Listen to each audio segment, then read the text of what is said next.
और अब इस जंग में एक के बाद एक हाईटेक मशीनें मैदान में उतारी जा रही है और रूस की एक ऐसी ही न्यूक्लियर सबमरीन है जो एक बार स्टार्ट होने के बाद लगातार 10 साल तक चलती रहेगी और बीच रास्ते में इसे रोकना नामुमकिन है। अगर ये पनडुब्बी हमला करने निकल गई तो टारगेट को तबाह कर ही सकती है। उस पनडुब्बी के अंदर अब पहली बार कैमरा पहुंचा तो क्या क्या दिखा, और बर्फ में मौजूद पुतिन के burning atom fear factor pentagon को परेशान कर रहा है, यह भी जान लेना बहुत जरूरी है।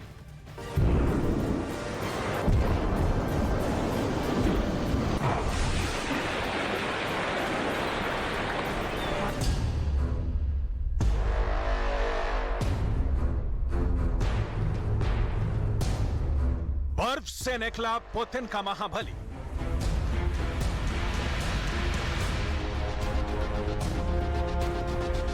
रूस के दुश्मनों में मची खलबली। ये हिमदानव कहां जाएगा? बर्फ से बाहर निकल कैसे तबाही मचाएगा? सफेद सागर में युद्ध का ये कैसा ब्लैक चैप्टर है जिससे व्हाइट हाउस भी डरता है?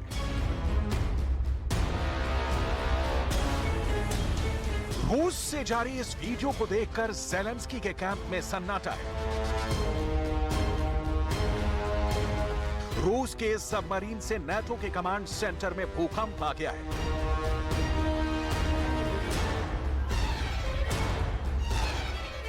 यह रूस की परमाणु ऊर्जा से चलने वाली बैलिस्टिक मिसाइल पनडुब्बी है जो न सिर्फ परमाणु हमला करने में सक्षम है बल्कि समंदर से किसी भी देश में रेडिएशन वाली सुनामी ला सकती है। इन पनडुब्बियों के दम पर पुतिन की सेना समंदर में परमाणु बमों का ऐसा जाल बिछा सकती है जिसे तोड़ना विनाश को बुलावा देने जैसा है। कहते हैं सबमरीन जिस जंग में शामिल होगी तूफान ही लाएगी, क्योंकि इसके अंदर ऐसा न्यूक्लियर बटन है जो सिर्फ पुतिन की सुनता है। जैसे कमांड मिला समंदर के अंदर से दुश्मन देश को रौंदने निकल पड़ेगा। रूस की रक्षा मंत्रालय ने परमाणु ऊर्जा से चलने वाली ऐसी एक बैलिस्टिक मिसाइल पनडुब्बी के रिएक्टर कंपार्टमेंट के अंदर की दुर्लभ तस्वीर जारी की है।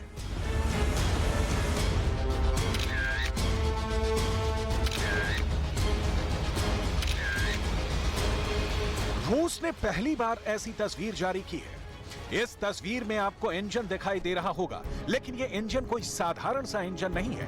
यह इंजन एक बार स्टार्ट होने के बाद लगातार 10 बरस तक ऐसे ही चालू रहेगा। दरअसल रूस के रक्षा मंत्रालय के आधिकारिक टेलीविजन स्टेशन से इजाजत मिलने के बाद ज़्वेज़दा टीवी पर एक एपिसोड चला जिसमें दिखाया गया कि रूस की बैलिस्टिक पनडुब्बी का परमाणु रिएक्टर कैसा दिखता है, कैसे काम करता है। यह पहली बार था जब रूस की किसी परमाणु पनडुब्बी के रिएक्टर को किसी भी तरह से फिल्माने की अनुमति दी गई थी। ज़्वेज़दा टीवी के अनुसार इस पनडुब्बी में ईंधन के तौर पर यूरेनियम का इस्तेमाल किया जाता है। इसमें यूरेनियम की छड़ें लगी होती हैं। लगभग 1 बाल्टी के बराबर यूरेनियम से पनडुब्बी लगातार 10 साल तक चल सकती है।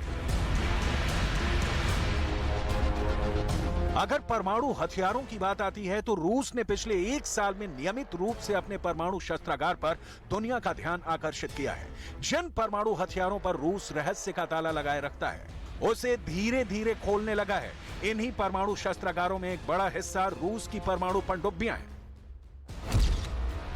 रूस के बेड़े में कुल 58 पनडुब्बियां हैं, 11 बैलिस्टिक मिसाइल पनडुब्बियां हैं, 17 परमाणु संचालित हमलावर पनडुब्बियां हैं, 9 परमाणु ऊर्जा से चलने वाली क्रूज मिसाइल पनडुब्बियां हैं, 21 डीजल इलेक्ट्रिक अटैक पनडुब्बियां हैं।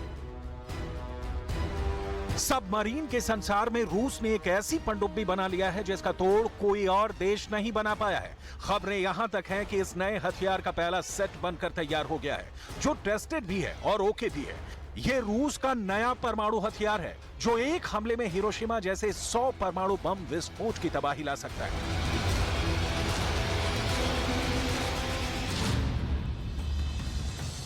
रूस की न्यूज एजेंसी के मुताबिक दुनिया की सबसे बड़ी पनडुब्बी बेलगरद उसके पास है। पोसाइडन परमाणु टॉर्पीडो को बेलगरद पनडुब्बी पर तैनात करने के लिए ही विकसित किया गया है। बेलगरद पनडुब्बी और उस पर पोसाइडन न्यूक्लियर टॉर्पीडो, ये पुतिन के हथियारों की ऐसी घातक जोड़ी है जो पूरी दुनिया से जीवन का नामो निशान मिटा सकती है।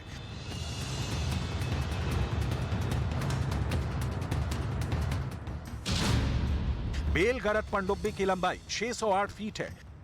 दुनिया में इतनी लंबी सबमरीन किसी देश के पास नहीं। अमेरिका के पास जो सबसे लंबी सबमरीन है वो भी 569 फीट लंबी है। बेलगरत पनडुब्बी 30,000 टन वजनी है, वो भी पोसाइडन टॉर्पीडो परमाणु वॉरहेड से लैस। कहा जाता है कि रूस ने बेलगरत पनडुब्बी को इतना ज्यादा लंबा इसलिए बनाया है ताकि उसके अंदर पोसाइडन टॉर्पीडो फिट हो सके। यही वजह है कि दुनिया इसे लेकर 2 ब्रह्मास्त्र के एक साथ आने की बात कह रही है।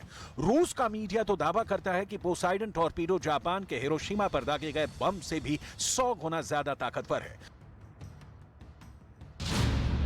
रूस के इस नए पोसाइडन टॉर्पीडो में 100 मेगाटन क्षमता का वॉरहेड लगा है, जो समुद्र में 1600 फीट ऊंची विशाल लहरों की सुनामी पैदा कर सकती है।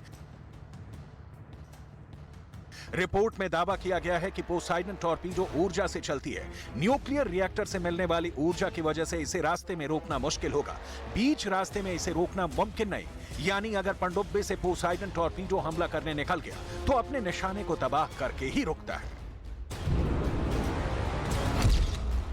दावा किया जा रहा है कि नाटो ने अपने सभी 30 देश को अक्टूबर में एक खुफिया नोट भेजा था। इस खुफिया नोट में चेतावनी दी गई थी कि पुतिन ने अपनी 604 फीट लंबी K329 बेलगरत परमाणु पनडुब्बी को पोसाइडन टॉर्पीडो के वाहक को तैनात कर दिया है।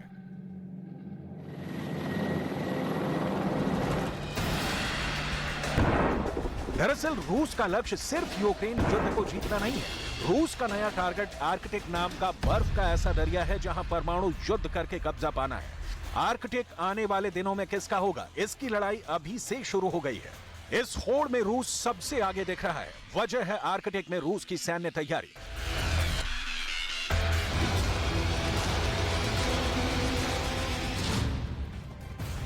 अगर यूक्रेन में अमेरिका का लीथल टैंक M1A2 एब्रम्स उतरता है तो यकीनन रूस अपने सबसे एडवांस T-14 अरमातन टैंक को उतार सकता है। यानी कि जंग के मैदान में T-14 और M1A2 का मुकाबला सीधे सीधे हो सकता है।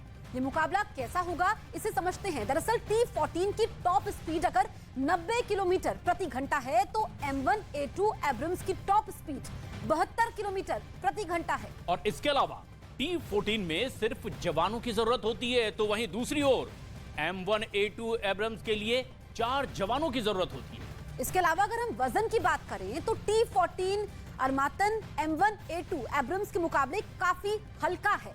और मुख्य गन यानी कि वो जो तोप जिससे हमला होता है उसके मुकाबले में भी T-14 भारी पड़ता दिखाई देता है। जबकि दूसरी गन के मामले में दोनों लगभग एक जैसे ही हैं। T-14 रेंज के मामले में भी M1A2 एब्रम्स से बहुत आगे है और एक बार फुल टैंक के साथ T-14 अगर 499 किलोमीटर तक ऑपरेट कर सकता है तो वहीं M1A2 एब्रम्स 426 किलोमीटर तक चल सकता है। न्यूज़ 18 इंडिया की web series FIR number 208 streaming सून।